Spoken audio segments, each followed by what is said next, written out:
तो सॉल्यूशन लिखेंगे बच्चों। आपको फॉर्मूला जैसे मालूम है, पहले हम क्या लिखेंगे, ये हमारा ए हो जाएगा, ये क्या है हमारा, ए इज 3 एंड डी क्या होगा, A2 minus A1, A2 minus A1 means 8 minus 3, 8 minus 3 ये हो जाएगा 5, 8 माइनस 3 क्या होगा 5 होगा।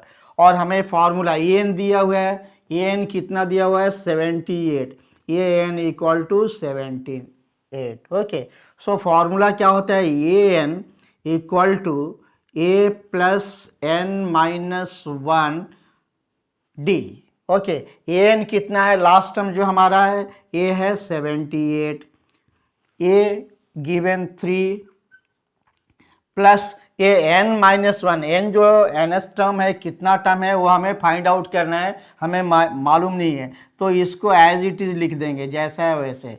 और डी का वैल्यू हमें मालूम है 5, डी का वैल्यू क्या है 5।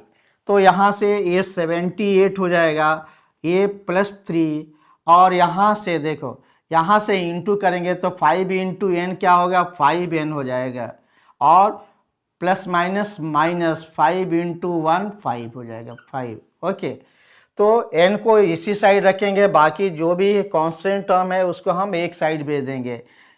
ओके, तो यहाँ से ये 78, ये इस साइड आएगा तो -3 हो जाएगा, ये माइनस है इस साइड आएगा तो ये प्लस हो जाएगा, और equal to 5n, equal to 5n। तो यहाँ से देखो 78, ओके 78 में से अगर 3 चल गया तो 75, 75 प्लस 5 ये कितना हो जाएगा 80 हो जाएगा, 80 equal to 5n, 80 equal to 5n, therefore n equal to 80/5। Okay, तो 5 1 जा 5, ओके 3 बच गया, 5 6 जा 30, तो n टर्म्स हमारा कितना हो गया 16। तो जो 78 है वो कौन सा टर्म है, 16th टर्म है, तो यहाँ लिख देंगे 78 is the 16th term, 16th term of this AP। Okay, अब ये हमारा आंसर होगा। नोट बच्चों, 5th सम इसमें पूछ रहा number of term, find the number of terms in each of the following AP। तो यहाँ first second third so on to, last term क्या है 205 है, तो नंबर ऑफ टर्म मतलब n फाइंड आउट करना है, इसमें भी हमें एंड फाइंड आउट करना है। सो बच्चों यहाँ पहले हम लिख लेंगे क्या क्या चीज़ गिवन है। ये हमारा 7 है, और d कितना है, A2 माइनस A1 होता है, यहाँ लिख दे रहा हूँ मैं A2 माइनस A1। ओके, तो A2 कितना है, ये 13 माइनस 7, तो ये हो जाएगा 6, तो D हमारा कितना आ गया 6 आ गया। ओके, और यहाँ AN दिया हुआ है, AN मतलब लास्ट टर्म दिया हो 205, 205, हमें फाइंड आउट करना है नंबर ऑफ टर्म। तो यहाँ से AN equal to A plus n minus 1, और ये डी फॉर्मूला आपको मालूम है, एन कितना है 205, ये है 205। ओके, ये मालूम है हमें 7 है, प्लस n नहीं मालूम है तो इसको एज इट इज लिख देंगे, और डी मालूम है, डी हमारा कितना है 6। अब इसको सॉल्व करेंगे, 205 और यहाँ 7, ओके इससे मल्टीप्लाई करेंगे ब्रैकेट में, तो ये क्या होगा 6n हो जाएगा, और प्लस माइनस माइनस 6 1 जा 6 हो जाएगा। तो जो कांस्टेंट टर्म है उसको इस साइड भेजेंगे और वेरिएबल वाला को यहाँ रखेंगे। तो हम क्या करेंगे, ये 205, ओके ये 7 को यहाँ भेजेंगे तो -7 हो जाएगा, ये 6 है इधर भेजेंगे तो ये क्या हो जाएगा +6 हो जाएगा, और यहाँ 6n।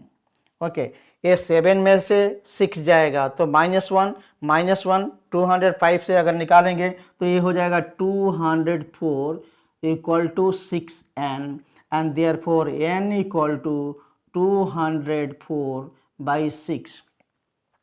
सो 6 3 जा कितना होता है बच्चों, 6 3 जा 18, 2 बच गया, एंड 6 4 जा 24। सो n का वैल्यू आया कितना 34, यही हमारा आंसर हो गया। सो n टर्म्स कितना है 34, ये आंसर।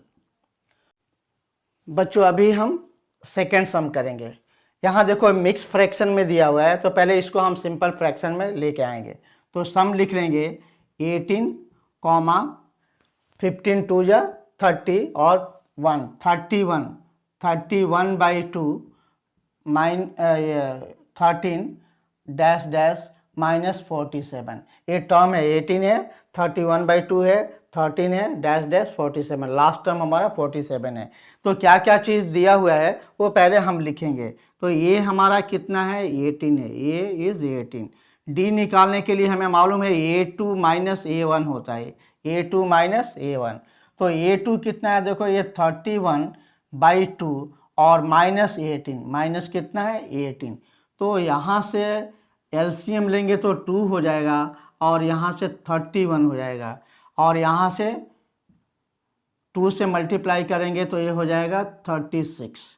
ओके, तो 36 में से 31 आएगा तो -5/2, ये हमारा हो गया डी, ये हमारा डी हो गया।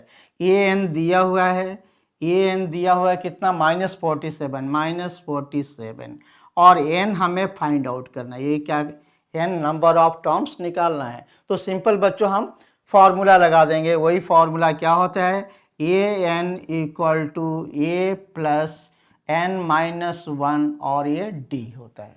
ओके, तो ए एन हमारा देखो 47 है, तो यहाँ लिखेंगे 47। ये हमारा 18 है, यहाँ पे 18 लिखेंगे, और हमें ये n-1 नहीं मालूम है, ये फाइंड आउट करना है। और डी अभी आया हमारा -5/2, इसको सॉल्व करेंगे तो 18 को इस साइड भेज देंगे तो ये 47, ये 18 इस साइड आने से ये भी माइनस हो जाएगा 18, और इक्वल टू क्या होगा हमारा, ये n-1 और ब्रैकेट में 5/2 है, 5/2। अब देखो ये दोनों को माइनस और माइनस प्लस होगा तो माइनस हो जाएगा। 8 और 7 कितना हो गया 15, और 4 और 1 5 और 1 6, 65 इक्वल टू n-1, और यहाँ से यहाँ 5/2। अब n-1 को यहीं रखेंगे, ये इधर आएगा तो यहाँ मल्टीप्लाई है तो यहाँ डिवाइड में हो जाएगा, यहाँ पे क्या हो जाएगा डिवाइड में। या इसको हम ऐसे भी लिख सकते हैं n-1 वो इसी साइड है। ओके, और इसको वहाँ भेजेंगे तो यहाँ क्या देखो -65 है, और ये उधर जाने से क्या हो जाएगा रिवर्स मल्टीप्लाई हुए तो क्या हो जाएगा डिवाइड हो जाएगा, ये हो जाएगा हमारा डिवाइड हो जाएगा। तो यहाँ ये माइनस में 2/5 हो जाएगा, 2/5। तो यहाँ से n-1 इक्वल टू 2/5 होने से ये देखो 5 से माइनस माइनस कैंसिल हो जाएगा, प्लस हो जाएगा। 5 1 जा 5, 1 बच गया, एंड 5 3 जा 15। ओके, तो ऊपर कितना बच गया 13 एंड 2, तो 13 2 जा 26, and therefore n equal to 1 को उस साइड शिफ्ट करेंगे तो ये 26 + 1, तो n हो गया हमारा ये 27, यही आंसर हो गया। तो इसमें नंबर ऑफ टर्म्स कितने हैं 27, इसे नोट कर लें। Next 6 number sum, check whether -150 is a term of AP 11,852 .. बोला क्या ये जो AP है उसका टर्म 150 होगा क्या, -150। तो बच्चों जब हम सॉल्व करेंगे, अगर n का वैल्यू राउंड फिगर में कंप्लीट आ रहा है, मतलब डेसिमल में नहीं आ रहा, तब तो हम बोलेंगे वो उसका टर्म है। तो हमारा ये कितना है देखो, ये है 11। ओके, और d क्या होगा आपको मालूम है A2 - A1 होता है। तो A2 कितना है हमारा 8 - 11, तो कितना होगा -3, ये हो जाएगा -3। d का वैल्यू इतना आ गया। ओके, और यहाँ an मतलब हमारा जो लास्ट टर्म कितना दिया होगा 100, an दिया हुआ है 150। तो हमें बताना है n की वैल्यू निकालनी है। तो जैसे हमने बताया कि अगर n की वैल्यू जैसे कंप्लीट फिगर में फ्रैक्शन में नहीं आएगा तो वो तो उसका टर्म है, अगर फ्रैक्शन में आ जा रहा है इसका मतलब वो टर्म नहीं है। तो ये a n equal to a plus n minus 1 और d। ओके, ए n कितना है 150 माइनस 150 और ये हमारा 11 है, ये कितना 11 है और n तो हमें मालूम नहीं है, निकालना है n माइनस 1 और d का वैल्यू हमने निकाला था -3। ये क्या था हमारा -3। ओके, इसको इस साइड भेजेंगे, इसको इस साइड भेजने से क्या होगा, ये 150 और यहाँ आने से -11 हो जाएगा। ओके, और यहाँ से n माइनस 1 और यहाँ से -3। ओके, ये हो गया -3। तो ये कितना हो गया 150 और 11 150 60 माइनस 161। और बच्चों इसको हम क्या करेंगे 3 से इंटू करेंगे तो प्लस माइनस हो गया -3n and minus minus plus 3। Okay, तो यहाँ हम ये 161 ये 3 को इस साइड भेजेंगे तो प्लस है तो माइनस हो जाएगा, यहाँ ये 3 और यहाँ -3n हो गया, -3n हो गया। तो ये दोनों माइनस होने से ये हो गया -164 161 प्लस 3 164 इक्वल टू -3n। अभी हमें n की वैल्यू चाहिए तो n यहीं रहेगा और ये डिवाइड में हो जाएगा, तो यहाँ से हम n इक्वल टू -164 और n क्या हो जाएगा यहाँ डिवाइड में चल जाएगा 3, तो माइनस माइनस कैंसिल हो जाएगा। अब देखो इसको डिवाइड करेंगे तो क्या होगा 3 5 या 15। ओके, फिर 3 1 बच गया तो 3 4 जा 12 नहीं जा रहा। ओके, फिर 12 हो गया, फिर 2 बच गया 3 6 जा 18 ऐसे आ रहा, इसका मतलब ये कंप्लीट फिगर में नहीं आ रहा। ओके, तो यहाँ लिख देंगे n -150 is not a term of this AP। इस AP का वो टर्म नहीं है, क्योंकि ये पूरा अगर ये पूरा डिवाइड हो जाता कंप्लीट तो हम बोलेंगे उसका जैसे 15 17 18 19 20 कोई भी टर्म, लेकिन ऐसा तो नहीं हो सकता हम लोग 3.5 टर्म 4/5 टर्म्स ऐसे नहीं होता है। तो ये जो n नंबर ऑफ टर्म्स होते हैं ना बच्चों, वो कंप्लीट आना चाहिए। ओके, वो फ्रैक्शन में नहीं आना चाहिए। तो यहाँ देखेंगे n क्या हो गया फ्रैक्शन में आ गया, इसका मतलब जो -150 है वो इस AP का टर्म नहीं है। ओके, नंबर ऑफ टर्म्स नहीं है। ओके, सो यहाँ लिख देंगे आंसर हमारा -150 is not a term of this AP। ये हमारा हो गया आंसर, नोट करें बच्चों। अभी हम 7th सम करेंगे। इसमें बोल रहा फाइंड द 31st टर्म निकालने के लिए पूछ रहा of an AP whose 11th term is 38 and 16th term is 7। Solution देखते हैं।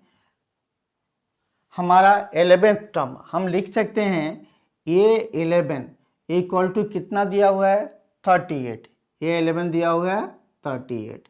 ओके, तो हमें मालूम है formula a plus n minus 1 d equal to an, यही होता है। तो यहाँ a के जगह ओके हम a रखेंगे, हमें नहीं मालूम है, प्लस 11 टर्म है ना, तो यहाँ क्या लिखेंगे n के जगह 11 माइनस 1 और d नहीं मालूम है, ये मालूम है nth टर्म है, ये 11th कितना है 38, तो यहाँ से लिख देंगे हम 38। तो यहाँ क्या होगा a प्लस 11 में से 1 माइनस करेंगे बच्चों तो 10d हो जाएगा, ये इक्वल टू हो गया 38। ये हमारा एक इक्वेशन हो गया, मान लो ये इक्वेशन 1 हो गया। सेकेंड सेम हम 16 का करेंगे, तो यहाँ लिखेंगे a16 इक्वल टू कितना है 73 है, ये है हमारा 73। तो इसको same formula a plus n minus 1 d equal to 73 हो जाएगा। अब इसका वैल्यू रखेंगे, ए का वैल्यू हमें नहीं मालूम है, ए लिखेंगे, लेकिन यह टर्म कितना है 16 है, तो यहाँ से लिखेंगे 16 माइनस 1, डी हमें नहीं मालूम है तो डी को ऐसे ही लिख देंगे। और ये कितना है हमारा, ए एन कितना है 73, ये है हमारा 73, तो यहाँ से हो जाएगा ए प्लस 16 माइनस 1 क्या हो जाएगा 15 डी इंटू डी और इक्वल टू 73। ओके 73, ये हमारा हो गया ये सेकेंड इक्वेशन। अब क्या करेंगे, एक इक्वेशन में से दूसरा इक्वेशन को हम सब्सट्रैक्ट करेंगे। ओके तो यहाँ लिखेंगे subtract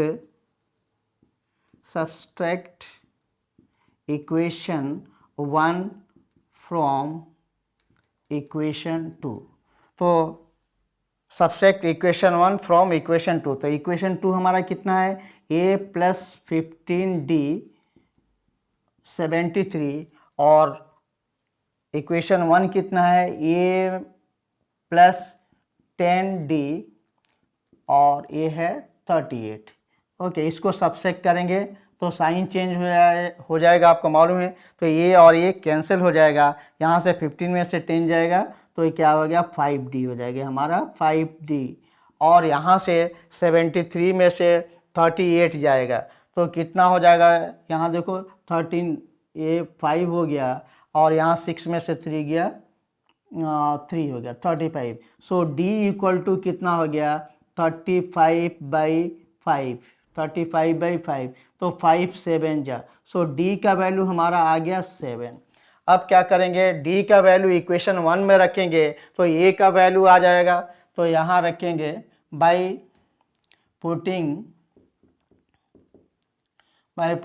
the value of d in equation 1 we gate.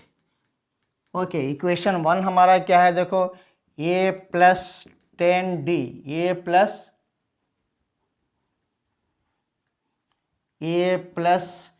10d equal to 38, तो यहाँ a प्लस 10d हमारा कितना है, यहाँ देखो 7 आया था, तो यहाँ हम लिखेंगे 7 इक्वल टू 38।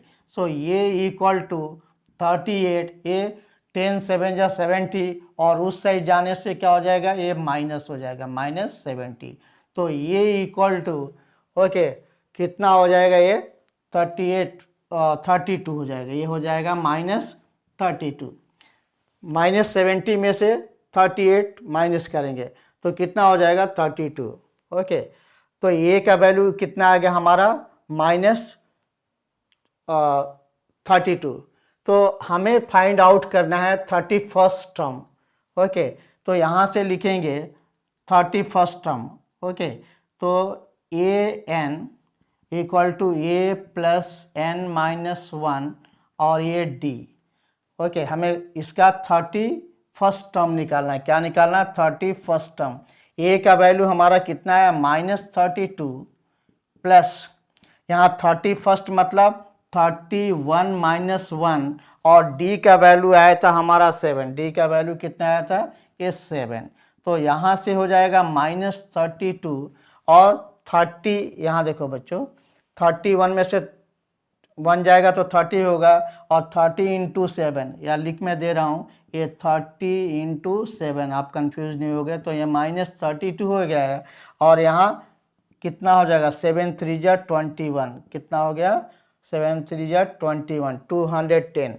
सो अभी 210, ये देखो ये 210 में से अगर तुम 32 माइनस करोगे तो यहाँ क्या होगा, 10 में से 2 गया 8 हो गया, यहाँ 0, यहाँ फिर 10 हो जाएगा, 10 में से 3 गया 7 हो गया और यहाँ 1 हो जाएगा, तो यहाँ हमारा कितना हो जाएगा +178, 178। तो ये का 31st टर्म ये हो जाएगा 178, यही हमारा आंसर हुआ, इसे आप नोट कर लें। बच्चों अभी हम करेंगे क्वेश्चन नंबर 8। इसमें बोल रहा है an AP consist of 50 terms of which third term is 12। एक AP 50 टर्म्स का है तो 50 टर्म 106 है और उसका थर्ड टर्म 12 है, तो पूछ रहा उस AP का 29th टर्म्स कितना होगा। तो यहाँ देखो बच्चों क्या होता है, अगर थर्ड टर्म है, ओके, थर्ड टर्म को हम क्या लिख सकते हैं, a प्लस 2d लिख सकते हैं। थर्ड टर्म जितना टर्म होता है d उससे एक कम होता है, और थर्ड टर्म कितना है हमारा, देखो ये 12 है, ये थर्ड टर्म 12 है। और दूसरा हमारा 50th टर्म, तो इसको हम क्या लिख सकते हैं, a प्लस 49d लिख सकते हैं। 50 टर्म है मतलब 49d इक्वल टू ये कितना है, 106 है। तो इसे हम इक्वेशन 1 मान लेंगे और इसे इक्वेशन 2 मान लेंगे। सो यहाँ लिखेंगे सब्सट्रैक्ट इक्वेशन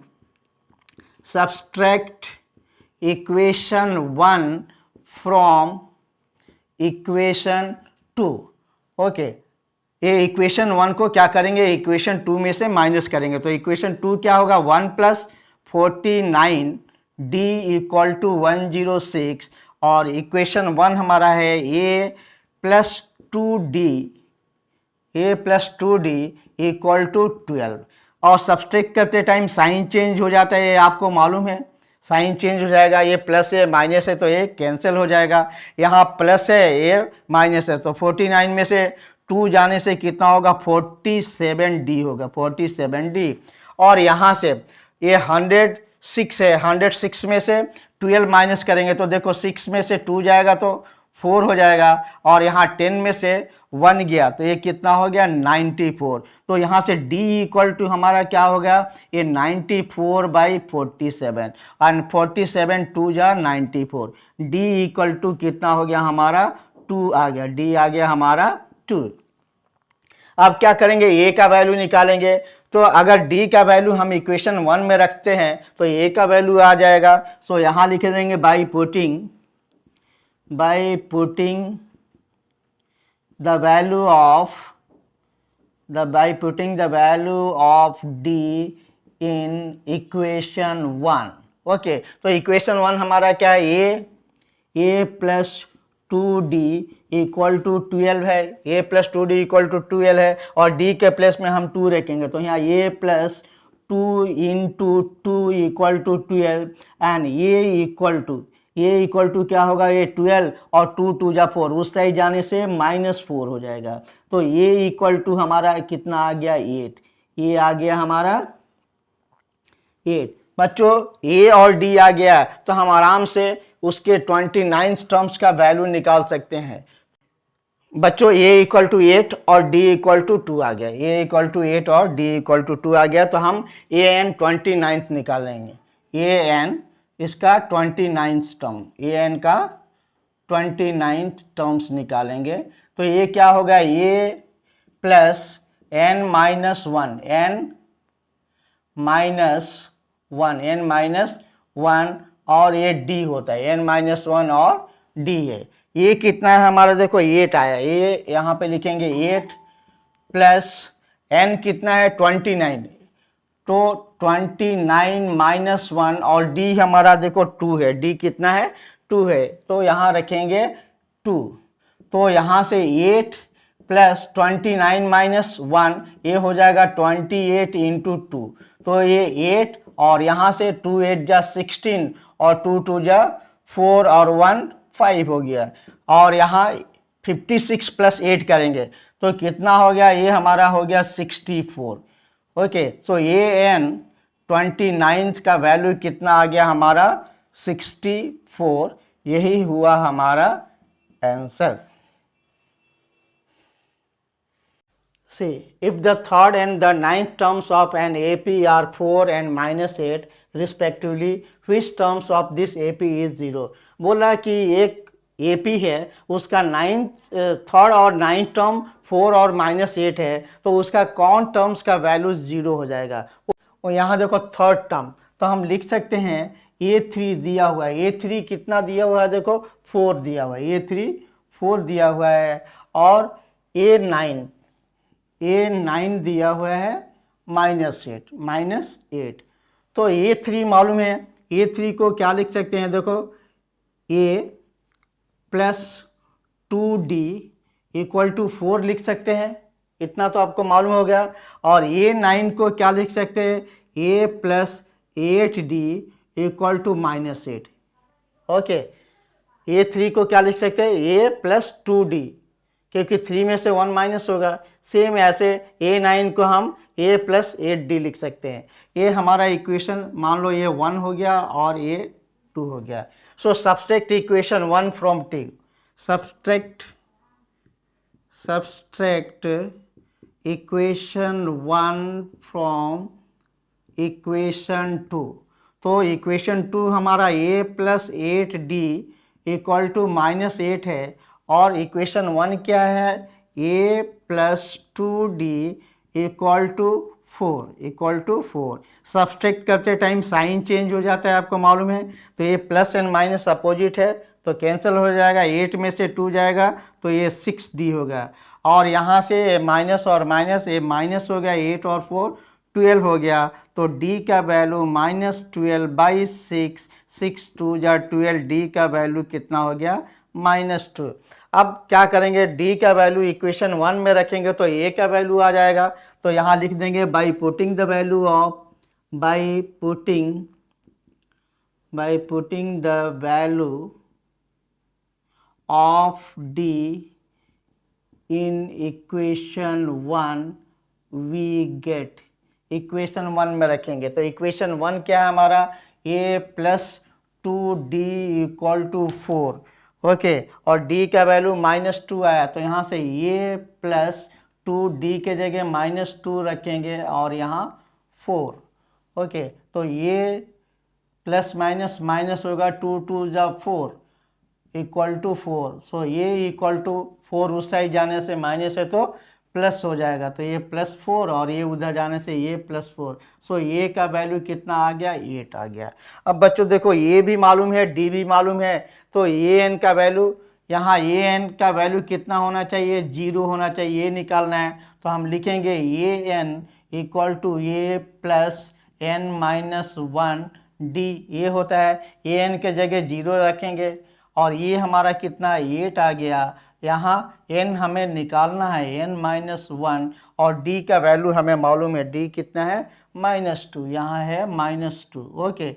तो यहाँ से 8 और यहाँ देखो इंटू करेंगे तो प्लस माइनस माइनस हो गया 2n, और यहाँ माइनस माइनस प्लस 1 से इंटू करेंगे तो प्लस 2 1 जा 2। अब क्या करेंगे, ये 2n को इस साइड भेजेंगे तो प्लस 2n हो जाएगा, और यहाँ 8 है और ये 2 है। So 2n equal to 10 and n equal to 10/2, 2 5 जा 10। सो n इक्वल टू 5 हो गया। सो n का वैल्यू 5 के लिए इसका वैल्यू क्या हो जाएगा, 0 होगा, okay. Fifth term will be 0, ये हमारा आंसर हो गया, ओके। 7 कहने का मतलब जो 17th टर्म है वो 10 टर्म से 7 ज़्यादा है। तो D का वैल्यू बताओ, find the value of D सम है, देखेंगे। यहाँ देखो 17th टर्म, ये 17th टर्म, और यहाँ ये 10 टर्म, बोला ये 17 टर्म्स, ये 10 टर्म से कितना ज़्यादा है, 7 ज़्यादा है। तो अगर हम यहाँ 7 प्लस कर देंगे तो इक्वल हो जाएगा। फिर से देखेंगे, the 17th term of an AP exceed its 10th term by 7।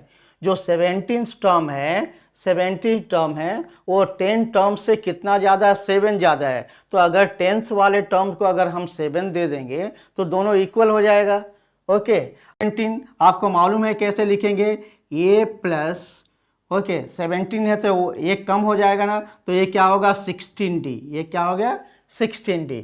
और यहाँ से ये क्या हो जाएगा, A प्लस 10 है तो 9D, 10 है तो क्या हो जाएगा 9D, और यहाँ +7, ए और D को दोनों को इस साइड हम लेके आएंगे तो ये AD, और ये इस साइड आएगा तो माइनस हो जाएगा -A और -9D इक्वल टू 7, ओके। ये देखो ये प्लस है, ये माइनस है, तो ये कैंसिल हो जाएगा। ये 16 में से 9, ओके, तो कितना हो जाएगा 7D हो जाएगा। ये +7D equal to 7, and then Therefore D equal to 7/7, 7 1 जा 7। सो कितना डिफरेंसेस कितना आ गया, इतना आ गया। वही पूछ रहा find the common difference. So common difference लिख देंगे, कॉमन डिफरेंस इज 1, इज 1। ये हमारा आंसर हो गया, इसे आप नोट कर लो। बच्चों अगर वीडियो अच्छा लग रहा, समझ में आ रहा, तो प्लीज़ आप सब्सक्राइब करें और शेयर भी करें, लाइक भी करें। Thank you.